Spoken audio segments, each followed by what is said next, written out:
जय हिंद एंड वंदे मातरम। ये वीडियो मैं मजबूर होकर के बना रहा हूँ। अपने बिहार के रक्सौल में जो एक शर्मनाक घटना घटी है आर्मी पर्सन के साथ, एक फौजी के साथ, उससे मैं बाध्य होकर के ये वीडियो बना रहा हूँ। ये पहला वीडियो होगा मेरे लाइफ का कि मैं यूनिफॉर्म में बना रहा हूँ। मैं भी एक फौजी से बिलोंग करता हूँ और मुझे शर्म नहीं, मुझे इतनी गुस्सा आ रही है कि अगर उस बंदे की जगह पे मैं होता तो वहाँ पे 2-3 लाश गिरा देता और वो पुलिस वाले की लाश होती। सबसे पहले तो मैं आप लोगों को बताना चाहूँगा कि ये जो घटना घटित हुई है, जो वहाँ के पुलिस सिस्टम ने एक फौजी को दौड़ा दौड़ा के मारा, ऐसा बताया 200% दावे के साथ कह सकता हूँ कि वो फौजी गलत नहीं होगा, क्योंकि अगर वो गलत होता तो वो शांत होकर के पीटता नहीं। एक फौजी हमेशा क्या है, थाउजेंड्स ऑफ रूल से बंधा होता है, इतने सारे नियम कानून से वो गलत कर ही नहीं सकता है। और अगर गलत किया भी होगा तो 50 बार सॉरी बोला होगा, लेकिन उसके बावजूद भी उसको घसीट करके बाहर निकाल करके पीटा है। क्या सोच रहे हो, एक को 10 मार रहे हो तो शांत है? गलत फहमी में मैं बता रहा हूँ। अगर उसको खुला छोड़ दिया जाए, अगर उस यूनिट और बटालियन से उसको परमिशन दे दिया जाए कि तू जो करना है कर दो, साले एक एक पुलिस वाले को चुन के मारेगा। अब बहनचोद मैं गारंटी के साथ कहता हूँ, अब बिहार के अंदर जितने भी फौजी है, पूरे डिस्ट्रिक्ट बिहार की बात कर रहा हूँ, जितने भी फौजी हैं, जितने भी मेरे आर्मी पर्सन हैं, वो उनका साथ दे। और अगर उनके जिसमें थोड़ा सा भी खून में उबाल है और मातृभूमि का थोड़ा सा भी जज्बा है और वो बंदा सही है तो उसका साथ दे। मनीष कश्यप जी, मैं आपका शुक्रगुजार हूँ कि आप सपोर्ट कर रहे हैं, लेकिन आपको रिक्वेस्ट करने की जरूरत नहीं है, किसी के सामने गिराने की जरूरत नहीं है उसको छोड़ने के लिए। अगर वो बंदा सही होगा तो किसी माई का लाल ने पैदा नहीं लिया है कि उसको सलाखों के पीछे बांध करके रखेगा।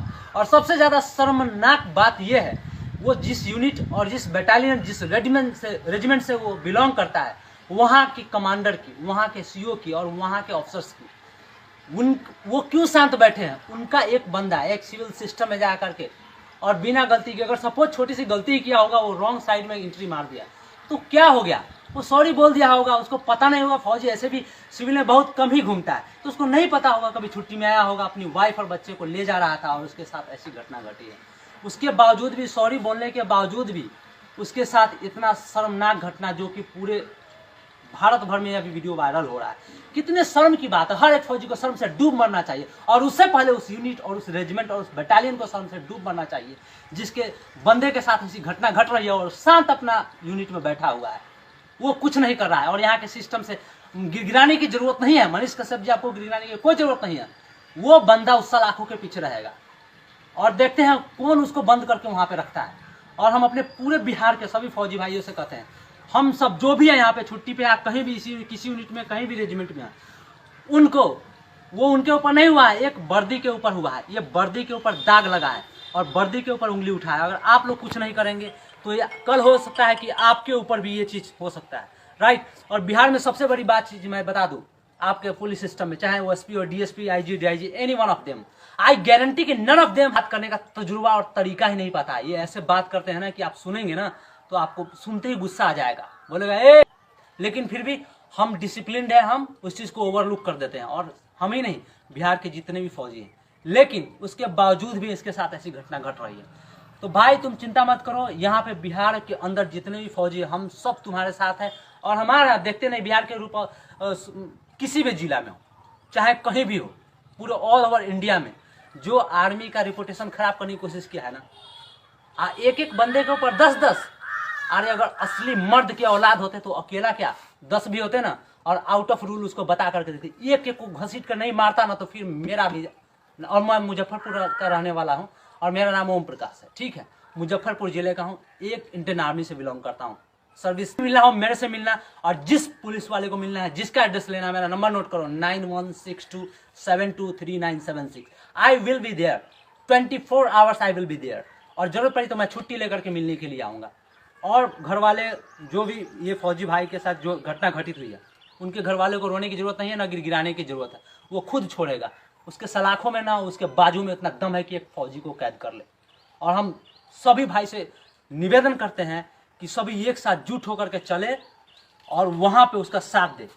सही निर्णय तभी होगा जब, ऐसा नहीं कि छोड़ दिया जाएगा, जितनी बेइज्जती हुई है उसका 10 गुना बेइज्जती उसको सभी लोगों के सामने माफी मांगना पड़ेगा, चाहे वो एसपी हो या डीएसपी हो, चाहे कोई भी हो, उसको माफी मांगना पड़ेगा। गिरगिरा के उसके सामने उस बेइज्जती का क्या अहमियत होता है उसको पता चलना है तो चलेगा। बहन चोद, मैं ये लिख करके देता हूं कि अगर साला 5 मिनट के लिए उधर से हट जाना तो तू साले गाड़ी में जो पेट्रोलिंग करते हो ना, गाड़ी के साथ उड़ा दिए जाओगे।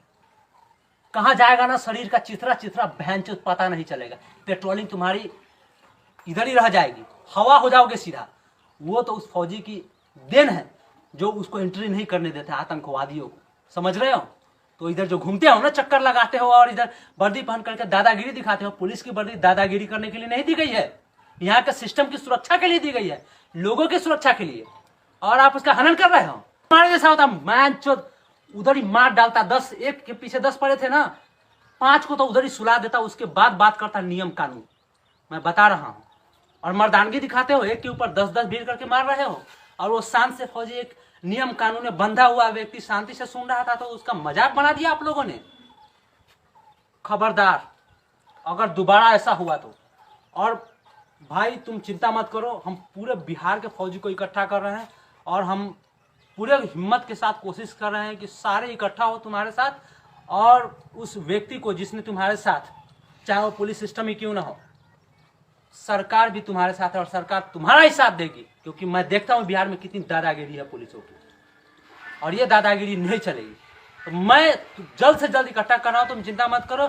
हम सारे एक साथ आ रहे हैं और सारे देशवासियों से भी निवेदन है कि हमारे भाई का साथ दे। वास्तव में हमारे देश की रक्षा वही कर रहा है, तुम्हारी रक्षा भी वही कर रहा है। मैं दोबारा मिलता हूं, जल्द ही आपसे फिजिकली मिल रहा हूं। तब तक के लिए जय हिंद।